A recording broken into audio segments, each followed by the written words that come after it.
নমস্কার, আমি সাধন রায়।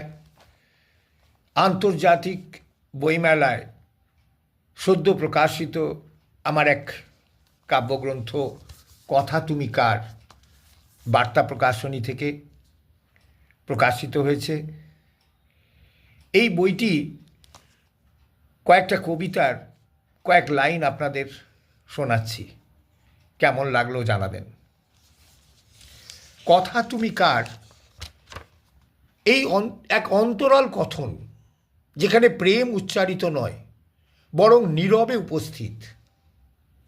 এই কাব্যগ্রন্থে অনুভূতি শব্দের সীমা ছাড়িয়ে চোখের ভাষায় কথা বলে।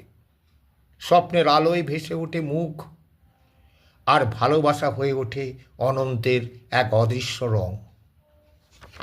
এই বইটির বহু কবিতা আছে, তার মধ্যে থেকে কয়েকটি কবিতা কয়েক লাইন আপনাদের শোনাচ্ছি, কেমন লাগলো জানাবেন। শেষ বিকেলের ম্লান আলোয় দাঁড়িয়েছিল সে, চোখে ভাসত অচেনা স্বপ্নের আভা, মুখে ছিল নীরবতার ভাঙা হাসি, বুকে বইত শূন্য হাওয়ার ছোঁয়া স্নিগ্ধ ব্যথা। তবু সে পিছু ফিরে তাকায়নি আর।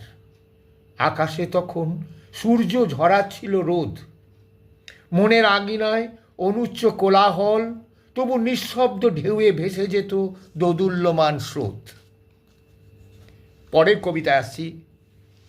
আমি ফাগুন চেয়েছিলাম, তোমাকে আমি ফাগুন চেয়েছিলাম, প্রাণ ভরে তার নির্যাসটুকু নিতে চেয়েছিলাম। দিনের সায়ান্নে ক্লান্তি মুছে তার মাদকতায় নিজেকে হারাতে চেয়েছিলাম। তুমি পাঠালে বসন্ত, সে এলো রং রূপ রস গন্ধ নিয়ে, কিন্তু গ্রীষ্মের দাপটে সে আজ ম্রিয়মান, বাকরুদ্ধ চেতনাহীন মূর্ছিত এক শবদেহ। পরের কবিতায় আসছি। নিরুপমা, ফিরে এসো নিরুপমা, এই শ্রাবণ সন্ধ্যায় অশ্রু ভেজা বাতাসে তোমার নামটি বুকে গেঁথে বসে আছি। ভাঙা হৃদয়ের কোলাহলে একা, বিষণ্ণ আকাশের ছায়ায় আজও ভেসে আসে রক্তিম ঠোঁটের নিঃশব্দ স্পর্শ। টলমলে চোখ যেন নীল পদ্ম খুলে বসে রাতের হৃদয় জুড়ে।